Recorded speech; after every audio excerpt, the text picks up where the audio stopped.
SHAKHANGDABASINGNA Nupi ama Faraga Punaba Hotnaramle MATUNGDA AMUK HANNA TOUBIGANU haina committee na phongdorakli. Nungthil talakta fizam setuna gari ahumda lakpa masak khangdaba khutlai paiba miyoi kharana mayumgi famungda hiptuna leiribi nupi amabu faduna punaba hotnarambadagi laikai miyam haurakpadagi nupi adu thadoklamlaga sakhangdabasing adu mafamdu thadokuna khonglai thuna nanthokre hairi. Thodok adubu laikai adomgi joint committee na yamna kanna yaningdaba phongdokpaga loinana matungda amuk hanna thokhanbidanaba miyamda appeal tawrakli. Thodok asi ngarang nungthil pung 2:30 tabada Thoubal district ki Yairipok police station gi manung channa leiba Wangkhem Muslim khulda thokibani. Masak khangdabasing aduna Faraga Punaba Hotnaramliba nupi adu laikai adumaktadagi MV Siraj Ahmed ki machanupa SM Firoz Khan gi loinabi Mumtaz chahi 38 ni hairi. Ngasi ayuk Wangkhem Muslim khulda paumi singa unaba amada thawong adubu Joint Coordinating Committee of Elisa PYC Fogden and WMDA Wangkhem Muslim na akan mamongda condemn tawraduna committee asigi General Secretary Mohammad Yasserna phongdorakhibada masak khangdaba khutlai paiba miyoi singna committee asida pau amata piramdana Wangkhem Muslim gi imung amada changsinduna nupi amabu faduna punaba hotnaramba amadi laikai miyamda akitu jungba piramba khaktanatana khun asida irang thokhalaknaba machak oihalamba asi laibak thibani. Wangkhem Muslim Fogden maning amadi Fogden mamang hairiba laikai ahum asidagi kanaguma lup natraga lanai miyoi singna mifami pun tawgadaba lairabadi joint committee asida HANNA pau pibiraga tangai fadana tawdaba yadaba thabak thoram sing adu khanaraga tawsi haina media gi khuthangda khangankiba laikre. Masi lamdam asida thokhaningdaba thodok sing thoktanaba committee asina lokhatpa khongthang amani. Adubu committee asida kariguma pau amata piramdana nupi ama yauna miyoi 5-6 na khutlai matik chana pairaga khun asida changlaktuna mayumda hiptuna lairibi nupi amabu fanaba hotnaramba asi laibak thibani. Asigumba thawong asi makhatana toubiganu committee asida pau piramdana asigumba thawong asi makhatana tawraklabadi miyamna lokhatlakpa thabak thawong sing amadi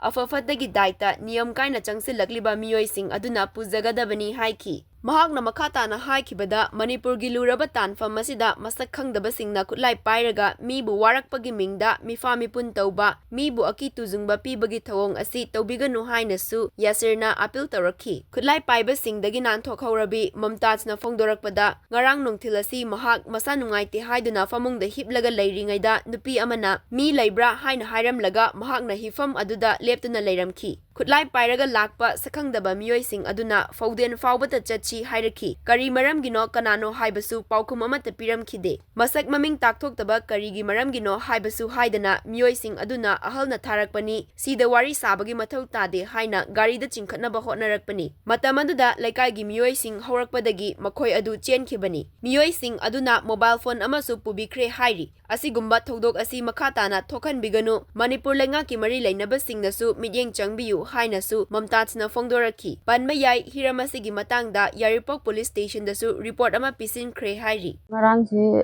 aijo hakchang nungaiteda hipa laibane ada angang sine school halakpa tangaireba do angang aniga aiga phamung sida hipa laiba kanda nupi amna mi leiba on hare ada ai janpana kanano on haraga mayai thongjin thothoaga namadi en haka mama leite en haka Berang kami haraga nupi si pakan kanjara changi aiji phamangda aji lepe ai phamang se sabaino kanano karino karai deino ai thoke ma panda leramo hai ada aiji phukan hawalaga somaningom dai si wasung changen thongja hangba kanda nupa ani yamsu maningi se thongjin maya se leram ada ina sungka khalo phammo na hakan yan har mo si thak tawi mamai mami se ada chi thongji thinjela magang ka somang golom thoge nupi yo nupa ga ai tungji dum inner ko dai mangon se ra chungi champan su yaw de sa pai lepe ri duga chachi lao ai koi ahan na tharak pani adana Fogden bokta chachi wari imta sarusi in haraga nupi sina ai sagan jira paira sini ya le mangon san yala kanu kananu karino su khangde kanana tharak punu karino fajana hayo fajana wari sa chebda sida wari saroi ada sagada mi chachi haraga ai chingi ai ji dum kumthai sumang tho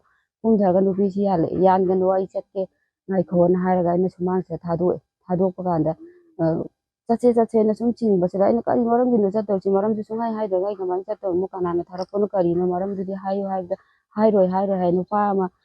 khulai paiba ma yaure khulai paiba ma yaurok pase nupi de ama khaktani moi nupa manga rakan soi chai leram me aisu kaino to hote adaga nupa khulai paiba sina haiba ꯀꯔꯤ ꯑꯩꯈꯣꯏ ꯑꯍꯟꯅ ꯊꯥꯔꯛꯄꯅꯤ ꯁꯤꯗ ꯋꯥꯔꯤ ꯁꯥꯕꯒꯤ ꯃꯊꯧ ꯇꯥꯗꯦ ꯆꯠꯁꯦꯅ ꯍꯥꯏꯔꯒ ꯅꯣꯡꯃꯩꯁꯤ ꯕꯦꯛꯇꯒꯤ ꯃꯆꯥ ꯑꯇꯦꯟꯕ ꯑꯃ ꯂꯧꯊꯣꯔꯛꯑꯒ ꯑꯩꯉꯣꯟꯗ ꯍꯥꯏꯐꯦꯠ ꯎꯍꯜꯂꯒ ꯃꯥꯅ ꯕꯦꯛꯇ ꯑꯃꯨꯛ ꯍꯥꯞꯆꯤꯟꯈꯤ ꯑꯗꯨꯒ ꯁꯨꯃꯥꯡꯁꯤꯗ ꯀꯨꯝꯊꯔꯒ ꯑꯁ ꯄꯨꯔꯛꯑꯣꯅꯦ ꯅꯨꯄꯤꯗꯣ ꯁꯤꯗ ꯋꯥ ꯉꯥꯡꯅꯔ ꯂꯩ ꯈꯪꯗꯦꯅꯦ ꯆꯠꯁꯤꯅꯦ ꯍꯥꯏꯔꯒ ꯑꯩꯁꯤ ꯃꯥꯡꯒꯣꯟꯁꯤꯗꯗꯤ ꯑꯩꯅ ꯂꯥꯎꯕꯒꯤ ꯇꯟꯖꯥꯁꯨ ꯂꯩꯇ꯭ꯔꯦ ꯑꯩ ꯁꯨꯃꯥꯡꯁꯤꯗ ꯀꯨꯝꯊꯔꯒ ꯁꯨꯝ ꯏꯟꯅꯕꯗ ꯃꯤ ꯍꯥꯏꯐꯦꯠ ꯀꯩꯗꯧꯔꯁꯅꯣꯅ ꯈꯜꯂꯒ ꯑꯩꯅ ꯑꯁꯤꯒꯤ ꯒꯦꯠ ꯃꯄꯥꯁꯤꯐꯥꯎ ꯊꯣꯛꯑꯒ ꯅꯨꯄꯤꯁꯤ ꯌꯥꯜꯂꯦ ꯑꯗꯨꯝ ꯌꯥꯟꯕꯁꯤꯗꯒꯤ ꯑꯩꯅ ꯑꯩꯈꯣꯏ ꯏꯅꯥꯎꯅꯨꯄꯤ ꯑꯃꯒ ꯏꯅꯦꯇꯣꯟ ꯑꯃꯒ ꯂꯦꯞꯐꯝ ꯎꯕꯗ ꯒꯥꯔꯤꯁꯤꯗ ꯑꯩꯁꯤ ꯏꯟꯈꯠꯀꯗꯩ ꯇꯧꯋꯦ ꯃꯣꯏꯅ ꯑꯩꯁꯤ ꯆꯝꯄꯜꯁꯨ ꯌꯥꯎꯗꯦ ꯑꯗ ꯑꯩꯅ ꯉꯥꯏꯈꯣꯅ ꯍꯥꯏꯔꯒ ꯑꯩꯅ ꯃꯈꯨꯠꯁꯤ ꯀꯥꯟꯊꯣꯛꯄꯁꯦ ꯈꯨꯠ ꯅꯥꯝꯃꯅ ꯃꯥꯅ ꯐꯥꯔꯒ ꯑꯩꯁꯤ ꯅꯥꯝꯃꯅ ꯒꯥꯔꯤꯁꯤ ꯏꯟꯈꯠꯀꯗꯩ ꯇꯧꯕꯁꯤꯗ ꯑꯩꯅ ꯏꯅꯦꯇꯣꯟ ꯑꯩꯅ ꯈꯨꯠꯁꯤꯒ ꯇꯧꯋꯦ ꯑꯩꯉꯣꯟꯂꯣꯝꯗ ꯑꯣꯟꯁꯜꯂꯛꯑꯒ ꯑꯩꯁꯤ ꯌꯥꯅꯕꯅꯦꯅ ꯈꯜꯂꯒ ꯑꯩꯅ ꯑꯗꯒꯤ ꯏꯅꯦꯇꯣꯟꯁꯤꯁꯨ ꯃꯣꯏ ꯂꯥꯛꯃꯤꯟꯅꯔꯤꯕ ꯃꯤ ꯑꯃꯒ ꯑꯣꯟꯁꯟꯅꯔꯒ ꯋꯥꯔꯤ ꯁꯥꯔ ꯂꯩꯕꯁꯤꯗ ꯑꯩꯈꯣꯏ ꯏꯅꯦ ꯑꯃꯒ ꯏꯅꯥꯎꯅꯨꯄꯥꯁꯤꯒ ꯁꯨꯃꯥꯏꯅ ꯊꯣꯛꯂꯛꯄ ꯀꯥꯟꯗ ꯑꯩꯅ ꯅꯨꯄꯤꯁꯦ ꯑꯩꯁꯦ ꯒꯤꯠꯂꯪ ꯒꯥꯔꯤ ꯃꯈꯣꯡꯁꯦ ꯐꯝꯊꯔꯒ ꯃꯈꯨꯠꯁꯦ ꯀꯥꯟꯊꯣꯛꯑꯝꯃꯒ ꯑꯩ ꯆꯦꯜꯂꯦꯕ ꯑꯩꯁꯦ ꯑꯗꯨꯝ ꯑꯗꯨꯒ ꯃꯣꯏ ꯒꯥꯔꯤ ꯃꯅꯤꯡ ꯍꯟꯖꯜꯂꯛꯑꯒꯅꯦꯕ ꯍꯦꯛꯇ ꯑꯩꯁꯤ ꯏꯟꯈꯠꯀꯗꯩ ꯇꯧꯔꯤꯁꯦ ꯍꯥꯟꯅꯗꯤ ꯒꯥꯔꯤꯁꯦ ꯊꯧꯖꯜꯂꯛꯄ ꯈꯣꯠꯄ ꯑꯩ ꯀꯔꯤꯝ ꯇꯥꯍꯧꯗꯦꯕ ꯐꯦꯟ ꯊꯥꯔ ꯍꯤꯞꯄꯅꯤꯅ ꯑꯗꯨꯒ ꯐꯣꯟ ꯑꯃꯁꯨ ꯄꯨꯕꯤꯈ꯭ꯔꯦ ꯃꯣꯏꯅ ꯀꯅꯥꯅꯣ ꯀꯔꯤꯅꯣ ꯍꯥꯏꯕꯁꯤ ꯃꯤ ꯃꯁꯛ ꯁꯨꯡꯈꯪ ꯈꯪꯗꯦ ꯍꯥꯟꯅ ꯑꯩꯅ ꯊꯧꯗꯣꯛꯁꯦ ꯍꯥꯏꯗꯤ ꯅꯨꯄꯤ ꯑꯉꯥꯡꯅꯤ ꯃꯣꯏ ꯅꯨꯄꯥ ꯃꯌꯥꯝ ꯑꯃ ꯆꯪꯁꯜꯂꯛꯑꯒ ꯁꯨꯃꯥꯏꯅ ꯇꯧꯕ ꯍꯥꯏꯗꯤ ꯋꯥꯔꯤ ꯑꯃꯗꯤ ꯊꯝꯐꯝ ꯊꯣꯛꯏ ꯁꯤꯅ ꯊꯥꯔꯛꯄꯅꯦ ꯑꯗꯨꯅꯦ ꯇꯥꯅꯦ ꯍꯥꯏꯔꯒ ꯋꯥꯔꯤꯗꯣ ꯐꯖꯅ ꯁꯥꯟꯅꯔꯒ ꯀꯩꯅꯣ ꯇꯧꯕ ꯌꯥꯕ ꯄꯣꯠꯇꯣ ꯅꯝꯐꯨ ꯁꯥꯐꯨ ꯍꯦꯛꯇ ꯈꯨꯗꯛꯇ ꯆꯪꯁꯜꯂꯒ ꯇꯧꯕꯗꯨꯗꯤ ꯑꯩ ꯁꯨꯝꯕ ꯊꯧꯗꯣꯛꯁꯦ ꯃꯇꯨꯡꯗ ꯑꯃꯨꯛ ꯍꯟꯅ ꯊꯣꯛꯍꯟꯕꯤꯒꯅꯨ ꯊꯣꯛꯇꯅꯕꯁꯨ ꯑꯩꯅ ꯍꯥꯏ